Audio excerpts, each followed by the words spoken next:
name is Kylie Marburger, and I visited the St. Elizabeth Ann Seton Catholic Church, which is located at 2016 Willis Lane, Keller, Texas. I live in Saginaw on the other side of Fort Worth, so I went to a church down here as opposed to going to one in Dallas.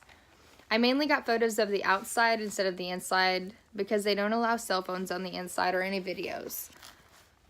But overall, the interior and exterior had many medieval characteristics.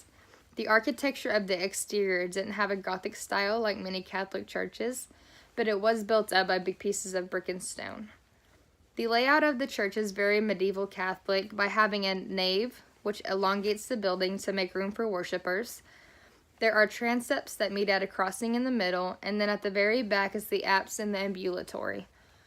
Over the crossing on the exterior, there is a dome covered in uniquely designed black shingles, and there is a dome in the same fashion placed above the apse and the ambulatory.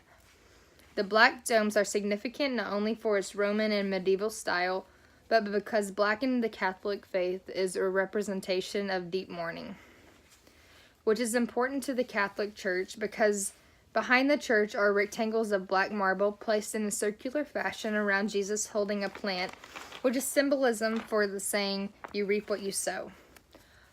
On the black marble are the names of now past dedicated members of the church. Around these black marble rectangles and the back side of the church was a walkway. On this walkway there were many statues telling the story of Jesus Christ's crucifixion. These were really cool and beautiful. And they showed him falling and getting back up, being beaten or supported by others. Finally, at the end of the walkway was Jesus being nailed to the cross, and the walkway then led to the bottom of this hill that had stone steps leading upwards. At the top of the hill was Jesus Christ on the cross. After that was the last statue, which he was depicting the moment typically called the Lamentation of Christ. Lamentation meaning the passionate expression of grief or sorrow. That moment has been depicted by many medieval to Renaissance artists such as Giotto, Rubens, Caravaggio. Giotto is probably the most important of these three when it comes to this Catholic Church because a lot of the interior artwork resembles his work, which makes sense because Giotto was caught between medieval and Renaissance period. The apse in the interior is a dome fashion, which is usually depicted as the back of Mother Mary's throne in paintings such as Giotto's Madonna Enthroned. The halos depicted in Giotto's Madonna Enthroned are painted in the same way on the four apostles, which are painted on the ceiling on 4 different corners of the crossing, circling the dome, which has angles painted on gold. There is then a cutout painting of Jesus on the cross hanging above. To both sides is Mary and St. John, which resembles the artist Masciato's painting the Holy Trinity. In that painting is a saying, "Memento Mori," which pretty much means that everybody dies. So it's an image trying to say, hey, start praying now because pretty soon you'll be going to heaven and you'd like to get in.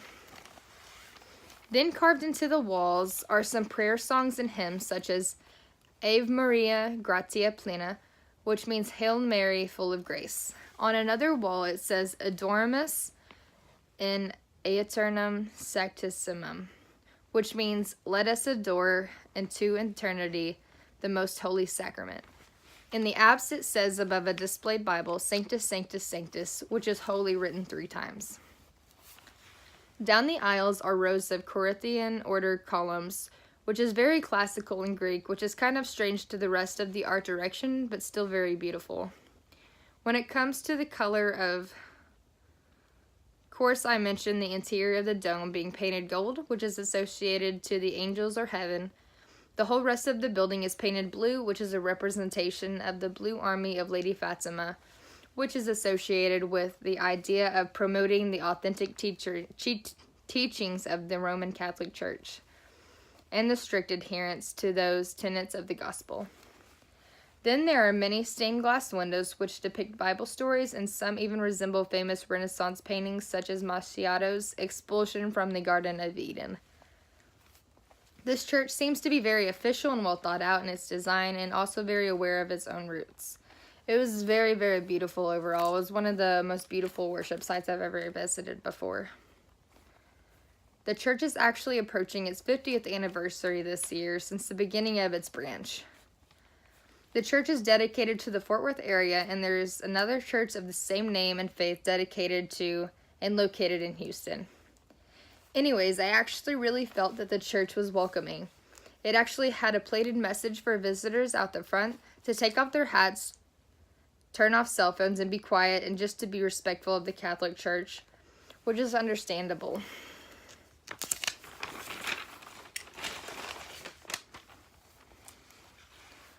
Other than those three rules, there wasn't much else, and the doors were open for anybody. There weren't a lot of people when I visited, but from the small amount I saw, it was actually very diverse. There was a bunch of seemingly different looking people, and it seemed that they were very open to members of different religions or guests to different religions. The building was open to all kinds of people. The only sure it didn't seem very political. The only sure political statement I saw is it was very anti-abortion and actually had posters depicting that. Outside of the kids' church area, they had a piece of stone with the image of Mother Mary holding Jesus carved into it. Under the image it reads, "Before I formed you in the womb, I knew you." Jeremiah 1:5. Dedicated to the abortion victims of the world.